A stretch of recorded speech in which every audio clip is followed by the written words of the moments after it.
Hi, this is Christy with Vegan Food for Thought, and today I wanted to share something that isn't my typical what I share on this YouTube channel, but I wanted to talk about lucid dreaming.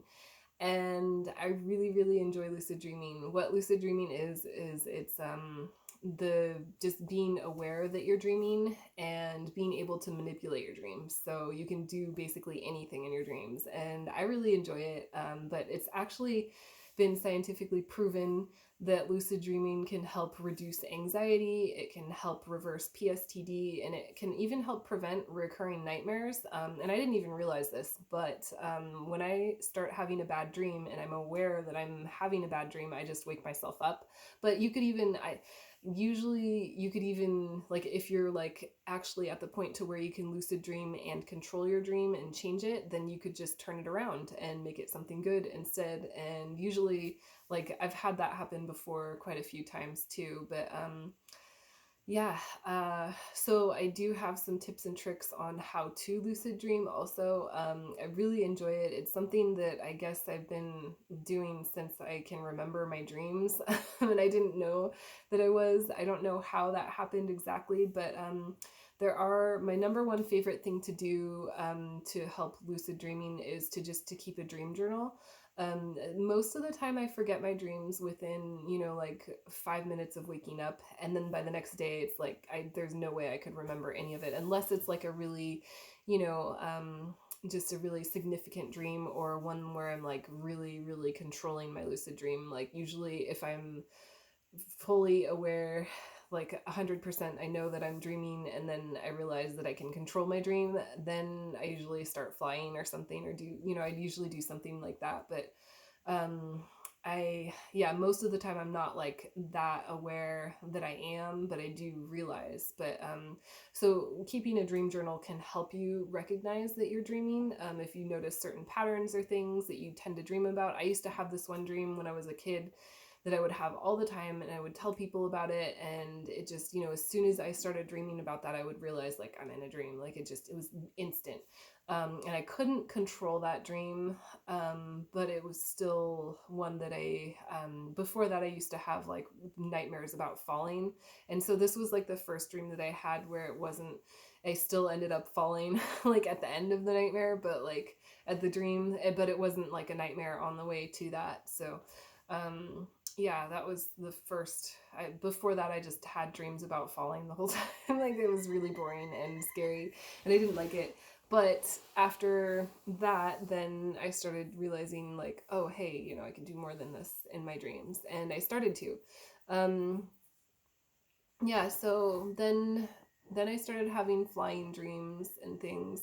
But let's see, the other tips and tricks that I had were you can do like a dream check. And what they recommended online was like to look into a mirror and see if your reflection is normal or not. I mean, you could possibly also dream that you have a normal reflection in your dream, so that's not like 100% gonna tell you or not. But they also said like do things like try to push your hand through a wall and see if you can go through the wall, because that would make it like really obvious that you're dreaming. But there are certain things, like I have had a lot of dreams about like clocks, like alarm clocks and things, because you wake up and you look at the alarm clock and then you go back to sleep, and sometimes you might be dreaming it.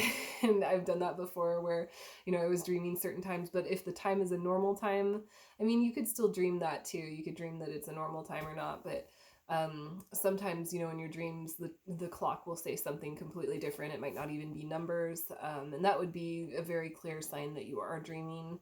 But yeah, usually for me, it's just a feeling. It's like a familiar place, or I usually have dreams that are similar, or I don't know how to describe it, but it's just a certain feeling that I get when I'm dreaming, and I know that I'm dreaming because of that. And then from there, I can control my dreams, but it's gotten to the point to where sometimes it's kind of boring to control my dreams, and I don't want to. Sometimes I like just letting them happen, and and experiencing it and being surprised when things happen. And I enjoy letting go of that control, because it can be boring to just dream like, oh, I do this and I do that, and then and this. But like Some of the most exciting lucid dreams that I've had were ones where I was having like a nightmare and being chased by zombies, and then I decide like I'm gonna climb up a chain link fence. I'm running from them, and then I climb up a chain link fence and jump off of it and start flying. And that's like, to me, like I'll never forget that dream because it was so exciting, and then it was fun, and it changed though from something terrifying to like something really fun and exciting. And so those are the types of lucid dreams that I usually have, and I don't get them too often. But other than that, it's just like really like boring, and like if I get too controlling in my dreams, then I don't really enjoy them as much. So I kind of like that, balancing on the edge of being aware of the dream, that it's a dream, but letting it happen the way it's supposed to. And I guess I don't know. It's more fun that way for me and exciting, and it gets yeah.